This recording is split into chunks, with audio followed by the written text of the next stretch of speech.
What it is, what it do, it's your boy Dapper back with another power reaction for you. We got Raising Kanan, Season 3, Episode 8, and shoot, we running down to the end of the season. It's crazy that these things only have like 10 episodes, because like they drag you along a little bit, you know what I'm saying, here by here, then they hit you with some good stuff, and then before you know it, the season's over and you gotta wait another like year. If you're lucky, it's just a year. Could be a year and a half, 2 years, you know what I'm saying, you know how this goes.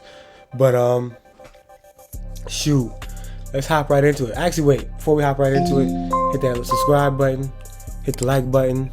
You know what I'm saying? I think that's just two prerequisites. That's all I ask. Oops, that's all I ask. I don't ask for too much. Just hit the like button, hit the subscribe button, and you know what I'm saying. If you feel pressed, leave a comment while you're watching. By the end of the time this video's done, I'd appreciate that as well. But with that being said, now we can get into it.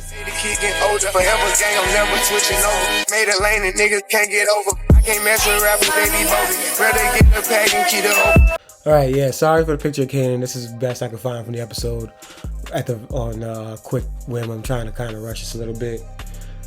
Yeah, but it makes sense to have Crystal in it because, yeah, this is what Kanan's life is about right now. Kanan's about women and, you know, getting money, which is pretty much what your life, you know, you want it to be about at this age. You know what I'm saying? He's a high school age kid.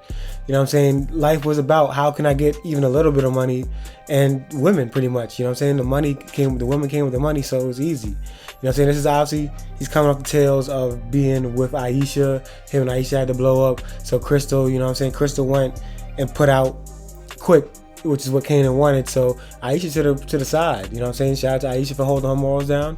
Shout out to Crystal for being who she is, you know what I'm saying? Staying on business. Even though Crystal, we know, doing this to get really back at Juke, it's not really about Kanan for real, but Kanan don't care. Sorry, not sorry. But we see in this episode Kanan gets caught, you know what I'm saying, by his social worker, and he has to be home, and you know, things of that nature occur, and Ronnie has to get involved in that situation.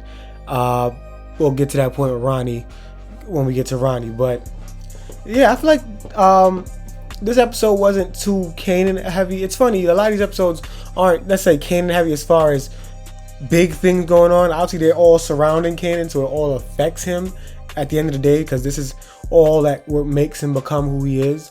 But it feels like we're focusing a lot on Rock. We're focusing a lot on like all the people that are around him, and we're seeing like why his surroundings, like just how bad his surroundings got to what led him to be like, yo, like to becoming who he is. And I think that's what they focused on a lot this season. I think it was less about what can we do for Kanan, with Kanan, that makes Kanan, like the big things that happen to Kanan. And not to say there hasn't been big things that have happened for Kanan. It's just a matter of like, yo, we are focusing on like just the family aspect for real.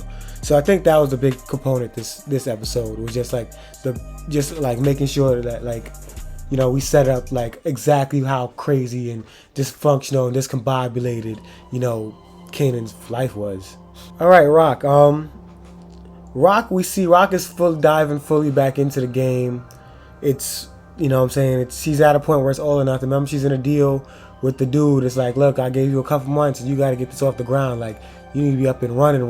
Like, not even just up and running. You up and running. Right now, she's not doing that, but she don't seem to be too worried about that. She finds out that, you know, she is worried because she finds out that, like, hey, there's other competition in the heroin game, and then, you know, she has Marv do the, you know, the skeptics, the scheming, you know, the following, you know what I'm saying, and tailing people, and he finds out, damn, our competition is Kanan. That's Kanan stuff. So now, because she has to step on the competition, because she can't lose right now. She's basically working with, you know what I'm saying, she's working against the clock. And it's sad because who she's working has to cut down is going to have to be her son. You know what I'm saying? On the back end, we'll jump back into that. On the back end of that, she's still dealing with Lou. And really and truly, she's not trying to deal with Lou at all, because Lou is like lost it. You know what I'm saying? We'll get more into Lou personally, but you know what I'm saying, Lou showed up at the crib, and you know what I'm saying, like she's just trying to like put that in the back burner, but he keeps popping back up. And when things like that are just, well, you know how Rock get when things are just popping back up, that like she can't you know what I'm saying, just can't put to the wayside, just keep popping like it bothering her. She likes to handle those things in a certain kind of way. And we see what she did, something like that later on this episode, because, you know what I'm saying, she ends up, we'll get there, she ends up, you know, in a situation where she's like, all right, my son, I'm not killing my son, obviously. It's my son. She's doing all this for Kanan, quote unquote. Anyway, so she's like, yo, let me go talk to Snaps and Pop. Now, that scene with Snaps and Pop was one of the best acted scenes in the show in a while. I don't know what about it, because it was just a real conversation, but it was just so well acted. Like it felt like, I don't know the situation between the actors and the actresses in that scene, but it felt like three vets just going at it and acting spar. Like it was just like, it was a great acting, and you know, it ends up obviously with Snaps and Pop being like, look, I ain't doing nothing. We in this, I give the money, we do, like, he worked for me now, that's, you know, his business, blah blah blah blah. So, you know what I'm saying, obviously not the words that Rock wants to hear, but is what it is. And then, you know, lastly, the Juliana situation. Rock been wanting to put hands and feet on Juliana for a minute, since she turned her back on her after Rock done saved her from her abusive husband. Juliana was one of the people that saw some money, got too big for their britches. You know what I'm saying? I was surprised Rock was able to get that permission from her cousin to put her down, but shoot, he did, and that's what it was. You know what I'm saying? And goodbye, Juliana. We're not gonna miss you. I'm sorry, we're not. And that's Rock for you. Now Lou, it's brief, but Lou's got to go. We saw in the preview for the next episode that they're going to get him, tie him up, keep him down, because this episode they tried to do it the nice way. He got drunk on Rock lawn talking about, we kill his Rock, blah, blah, blah, we gotta let him know, let your neighbors know. Like, he's just drunk and everywhere and just causing a ruckus. You know what? So boom, Rock tried to do the nice thing. Hey, call mom. We going to call mom, have her watch you. By the way, your mom having to be paid to watch her son is extremely crazy. Like, to watch your son who's having an issue, crazy. 2, to do a piss poor job at it is absolutely even crazier. 3, what she served him on that dinner plate would have made me leave the crib too, because what the heck was that? Burnt eggs, burnt toast. You a mother. Like, you know what I'm saying? And this is why I think we need to do a little more backstory on their relationship, because we heard a little bit about the dad, but we don't know much about the mom. We just know the mom just keeps coming around asking for money. And I'm just like, why does she keep coming around asking for money? When, you know what I'm saying, like, I don't know her backstory. I just know she keeps coming around asking for money. And it seems she spent a good amount of time maybe when they were younger and growing up in the game, protecting them or whatever. And maybe she's fed up with it. But at the same time, it's like, you a mother at the end of the day, but who knows? But Lou's got to go. So it's going to be interesting to see how they're going to handle Lou, because it seems they're going to catch him. They're going to have him, and he's going to be begging for his life pretty much. And I want to see what they're going to do with their little brother. All right, Marv. Marv is, like I said, he's the best dude in the show in terms of moral compass, which is funny to say in a show like this. But he wants to get Lou real help. You know what I'm saying? He thinks that Lou just needs family and real help. You know, he went and got some real help and it helped him. But, you know, obviously Rock is just trying to talk him out of it, just talking around it. Like, look, we're too busy for that. We don't have the time.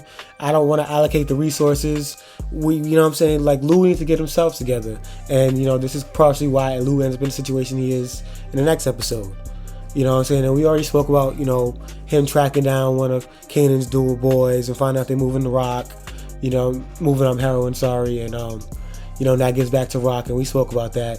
Another thing that happened for Marvin was he also did some other dirty work as a photographer, catching old boy in the act, which helps put Rock in a favorable position with them, because remember, old boy was asking Rock for that deal she's giving his brother, but Rock wasn't trying to do that. So now they blackmailed him, and now they're in good standings.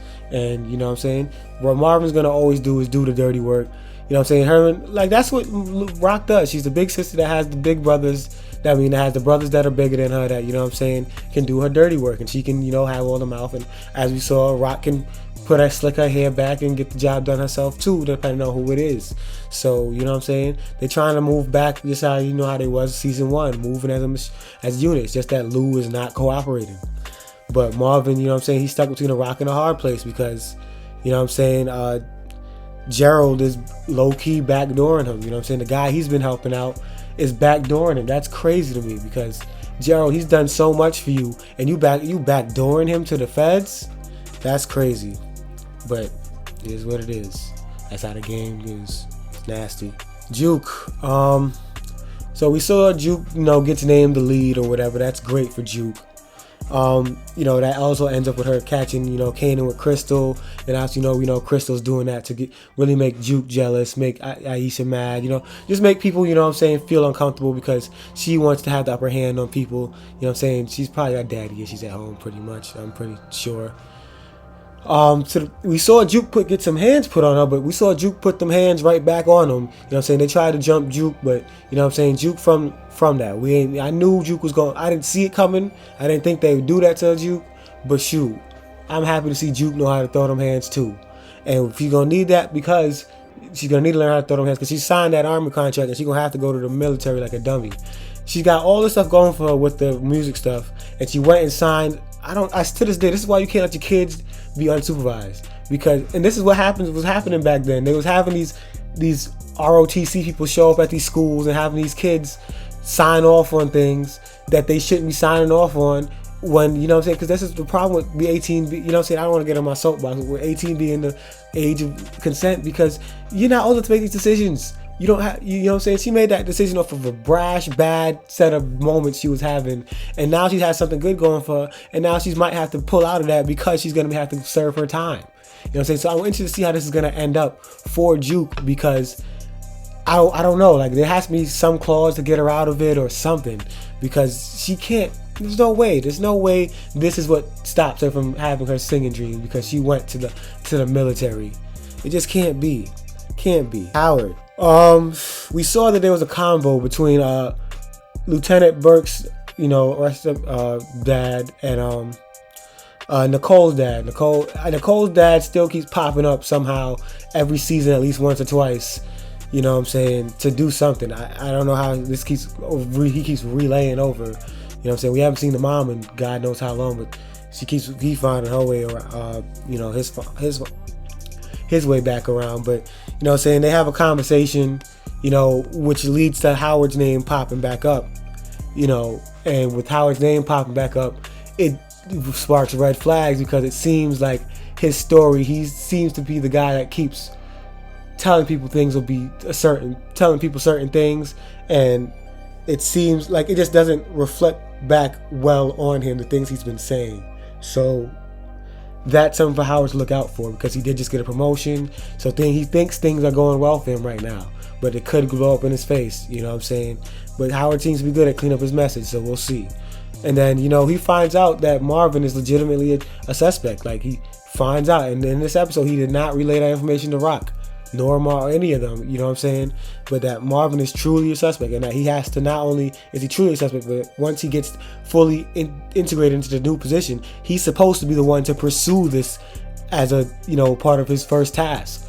So that's going to be hella interesting, because so I'm trying to figure out, I don't know if that's why he didn't tell Rock last time he found out that Marvin was even a tiny bit of a suspect, but now that he's legitimately a suspect and like there's real things connecting back to Marvin, I really don't know what Howard has in his brain as far as this goes, because he hadn't said anything about it when he could have, and obviously now things have gotten even worse, because now he's kind of going to have to be in a position to have to pursue this.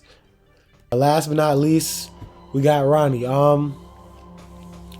With Ronnie, not much to say here. I will say Ronnie has the ultimate intimidation badge, and this is one of the moments with power. I just let it be power and call it a day, because clearly Kanan obviously told Ronnie that, hey, I'm having an issue with a social worker, blah blah blah. And yes, I know he's this big scary dude. We get it. He means his word. He pulls up with Kanan on the lady, scares the lady in 0.5 seconds. Yeah, the lady's not gonna be bothering you no more. Like, I feel like that was way too easy. Like, at least we could have made that a little more dramatic. Like, him just popping out the car and going face to face with her for 5 seconds, that solved the issue. I just don't think that was enough for me. Y'all can tell me if y'all feel different. I wasn't buying it, but it's one of them things. It's power. I let it be power. Certain things just, it is what it is.